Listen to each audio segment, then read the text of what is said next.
tell y'all. The level of frustration you feel when you hear this woman speak. I mean, this should be studied. We might have JDS. Jasmine, the derangement syndrome. I couldn't even, look, I'm so deranged, I couldn't even get the word out. Jasmine Crockett claims that the MS-13 gang member isn't being returned because he's too dark. At this hour, I'm Christina Awayo in Dallas, and here are your top stories.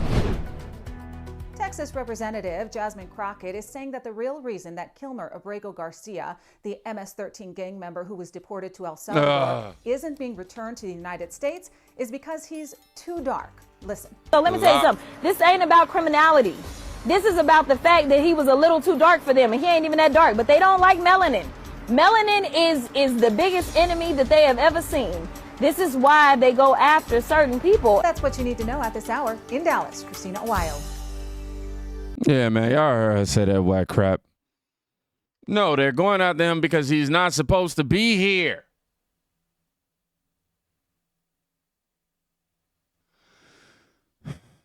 You know, and I'm gonna save y'all from the other clip that I had of her going in about Donald Trump. She made the claim that, if anything, I don't know if she was talking about Killmar directly, or how you say his name, Garcia, but she made the claim that Donald Trump is more of a criminal than, I guess, people he's trying to deport. I won't say it's directly towards him. I could be wrong. I got to double check that. But she definitely said that about something in relation to what Trump is doing. Like, oh, he's more of a criminal than these people. It's like, ugh. And then, y'all see me just constantly, first of all, of fumbling my words more than ever. But I'm rebooting in real time. Y'all see me in the middle of a sentence. It's just harsh, man. It's just harsh to have to sit here and listen to this, okay? Now, I saved y'all from the terror of the other Jasmine Crockett clip. I tried to sum it up, did a horrible job because my JDS was showing. But Paul A. says, hey, ICE Gov, this woman who was speaking in Portland, Maine today was instructing people to interfere with and obstruct ICE. The people then said they would. Isn't this a crime? Not only that, this is happening all across America. I'm going to prove that to y'all in a minute. If you see ICE disappearing people in the streets, will you get in the way? Yes! If you are charged with enforcing any part of the president's unlawful executive orders, will you resist? Yes! If your neighbor needs a place to hide, will you hide them? Yes! Hey, YouTube, this is for educational purposes only. In no way, shape, or form do I want anybody watching this video to follow any of these instructions. We are simply showing you the news and what took place so that we can provide context. And right now, as the Maine legislature is trying to scapegoat transgender student athletes bargaining long-held civil rights away in hopes that it will save Maine's federal funding, will you show up for them and say that our human rights aren't for sale? Yes! Thank you. If you see Oh my gosh, y'all. What in the leprechaun boots? Hold on, bro. She ain't got on the purple rain. Oh my God. She wearing the liberal threes, the purple rain edition. Oh my gosh. I ain't mean to disgrace you like that, Prince or Symbol. I don't know. Somebody, Clown World. Oh my gosh. I'm gonna let y'all read the comment. I don't want to say it out loud.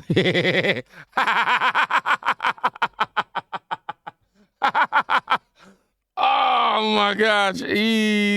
Oh. But enough of the jokes. Let's get to the serious side of this, right? Democrats, y'all always asking for proof. Y'all always saying this and that ain't true, this, that, and the third. But here is, on the Benny Johnson show, the Maryland sheriff, Jeffrey Gawler? Like, man, get the name, read the name before you start doing the video. Anyhow, confirms Killmar Garcia is 1,000% MS-13 terrorist. Slams Democrats for protecting him. Quote, he is certainly tied to the MS-13 gang, known for severe violence, murderous, and drugs. Officials taking vacations to El Salvador are terrible. Check it out. Sheriff, I want to thank you for being on the program. There's been a lot of conversation about Killmar drinking margaritas with your senator down in El Salvador. Your senator says that he's just a great guy, but wouldn't answer whether he's an MS-13 gang member this past weekend when he was doing interviews on this subject matter. Could you please present for us the evidence that this man is an MS-13 gang member? Well, I've read the reports, and absolutely, this is, and thanks for having me on.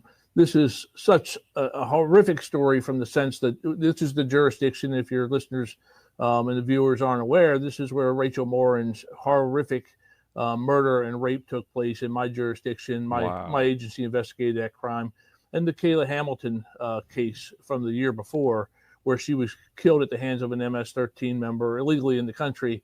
And these are the types of individuals that our state senator does not reach out to those families, and yet travels to El Salvador to visit with an affiliate. You know, if not a full-fledged gang member, certainly an affiliate. There's plenty of information out there to demonstrate that through the tattoos, through the clothing, through the admissions, through different reports that are out in the public that I have read.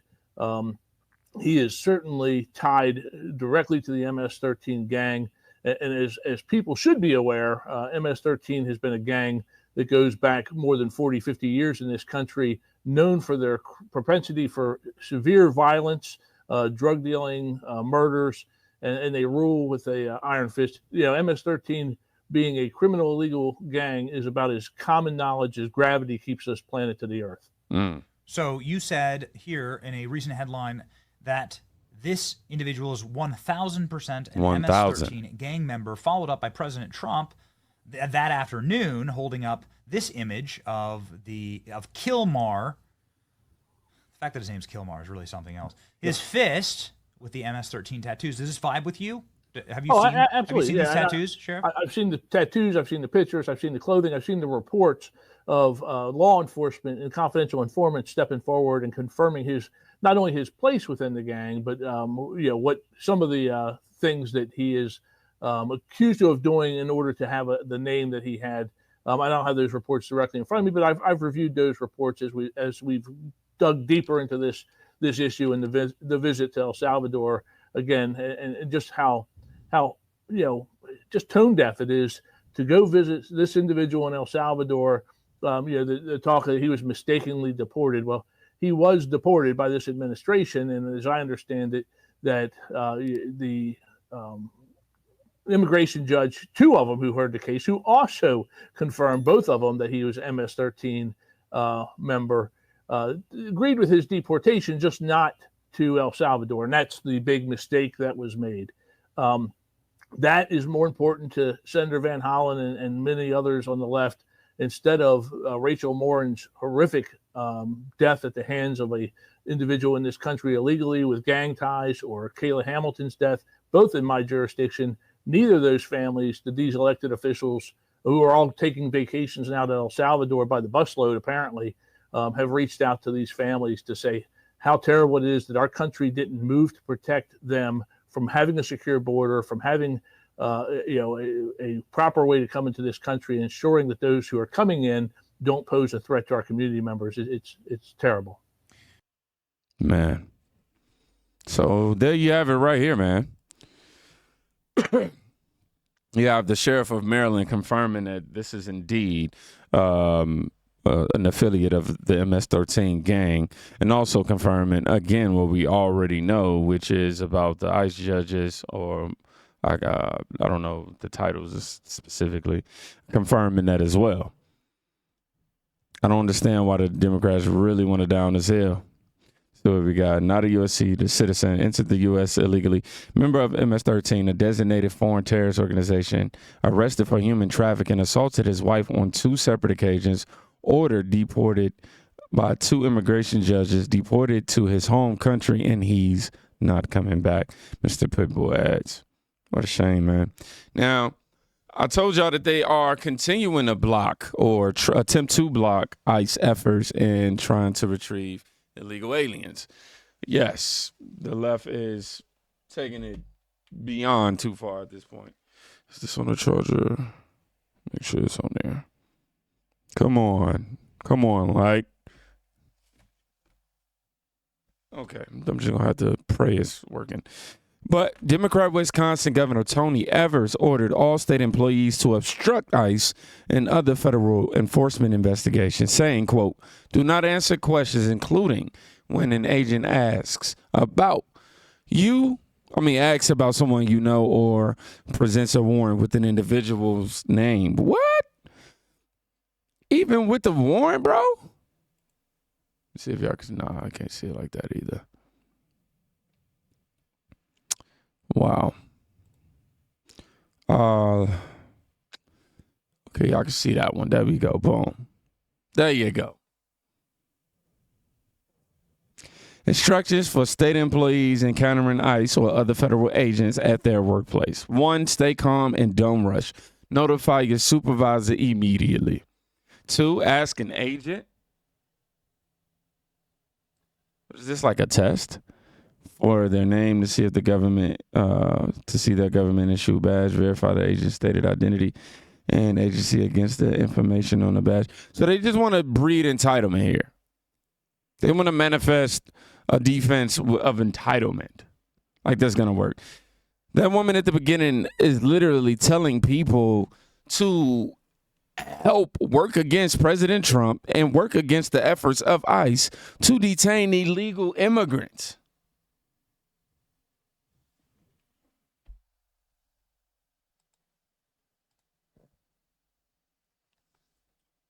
Judge temporarily blocks NYC Mayor Adams from reopening ICE offices on Rikers Island. Come on, get yourself together, man. Get it together. Did y'all see this? Come on, I click the article. Hold on. I got you. Hold on. Judge temporarily blocked. This is from New York Post. Manhattan Judge Mary Rosado issued a temporary restraining order against at the request of the city council, which sued to block ICE and other federal law enforcement agents from setting up shop at the Trouble Jail complex. Now, an illegal from El Salvador who was in the U.S. for 30 years without trying to become legal was arrested in Maryland for deportation by ICE. Alex Canis. Would the Democrats prop him up too? Alexi Canas came to the United States from El Salvador 30 years ago. He has 8 children from 8 to 22 years old and has a home improvement business. He was living the American dream until about a month ago when he was detained by ICE. Diana Canas is his oldest daughter.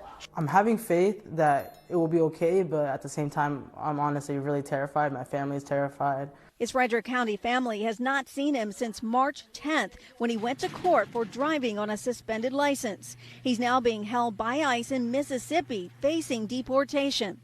An immigration judge called him a danger to the community and denied him bond. That's the greatest fear that we have. If he does end up getting deported, we don't know what we're going to do.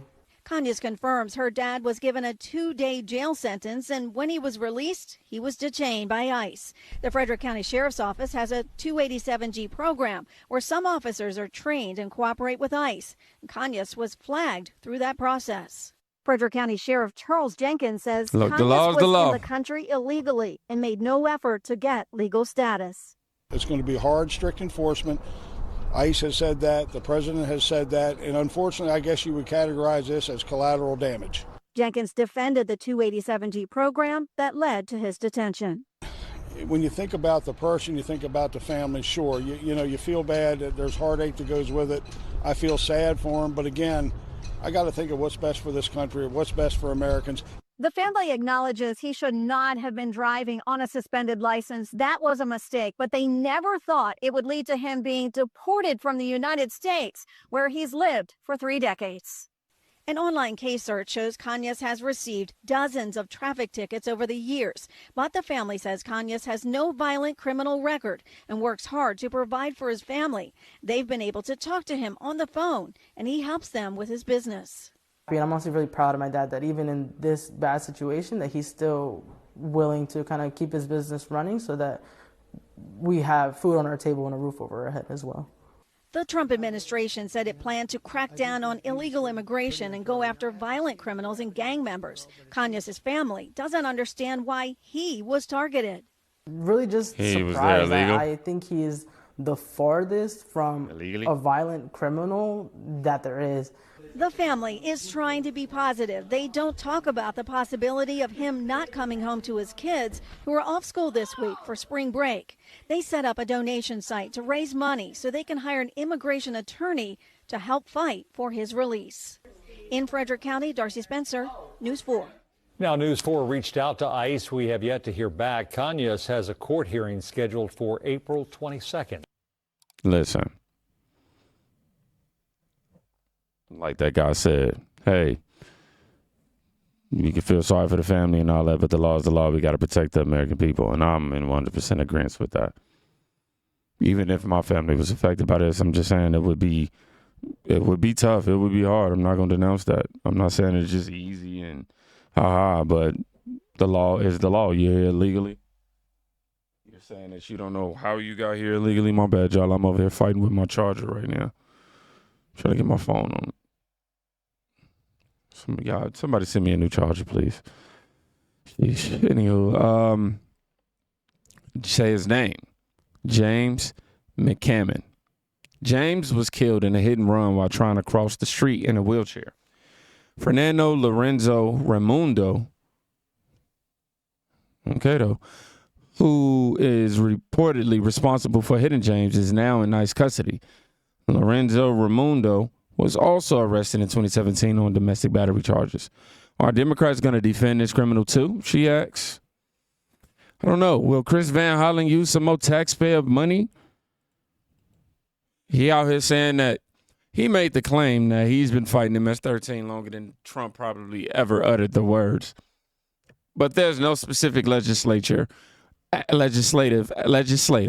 actions or detailed public statements in public records that outline anti-MS-13 advocacy by Van Holland. And joining us now, Democratic Senator Chris Van Holland of Maryland. He recently returned from a trip to El Salvador where he met with Killmar Garcia. He's also a member of the Foreign Relations Committee.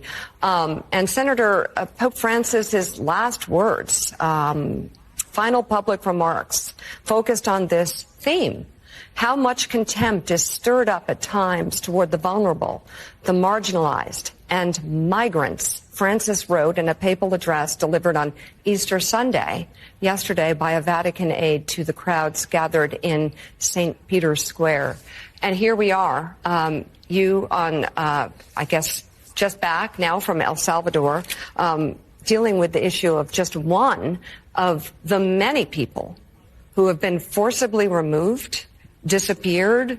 I mean, some might even see it as a kidnapping. It's definitely not a deportation. Where does the plight of Killmar Garcia stand now? Well, you're very right. I read Pope Francis's remarks. He was a beautiful soul, a pope for all of humanity, and he focused on the most vulnerable and on natural rights, on the right of everybody to be free under the law. And the whole point here that we're making is that the Trump administration needs to respect the Constitution of the United States. When you threaten the rights of one man like Abrego Garcia, take away the rights of one man like Abrego Garcia, you threaten the rights for everybody. In this case, the Trump administration is flouting the law because the Supreme Court on a 9-0 ruling said that they had to facilitate the return of Abrego Garcia. I was just down there, as you said. I met with them. The embassy, the Trump administration is doing nothing right now to comply with that court order. What they're doing is trying to change the subject, as if you can't comply with the Constitution and fight gang violence. I've been fighting MS-13 longer than Donald Trump probably ever uttered the words. I put together an anti-gang task force in this Washington region, Maryland, Washington, Virginia. So the notion that fighting gangs requires that you shred the Constitution and deny people's rights is just the dangerous spin that Donald Trump is putting on all this. Senator, good morning. Two-part question for you. First, just tell us a little bit about your visit. I know. Thank God. This man just annoyed my soul. Meanwhile, another victim, a 23-year-old mother, was found buried in Maryland 2 days ago.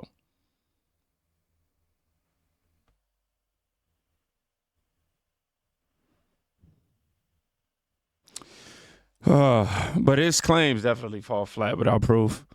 As I said, there haven't been any legislation or nobody's seen any proof of his claims to fight gangs. Eric adds, if MSNBC will never question an anti-Trump guest on any negative things they say about Trump.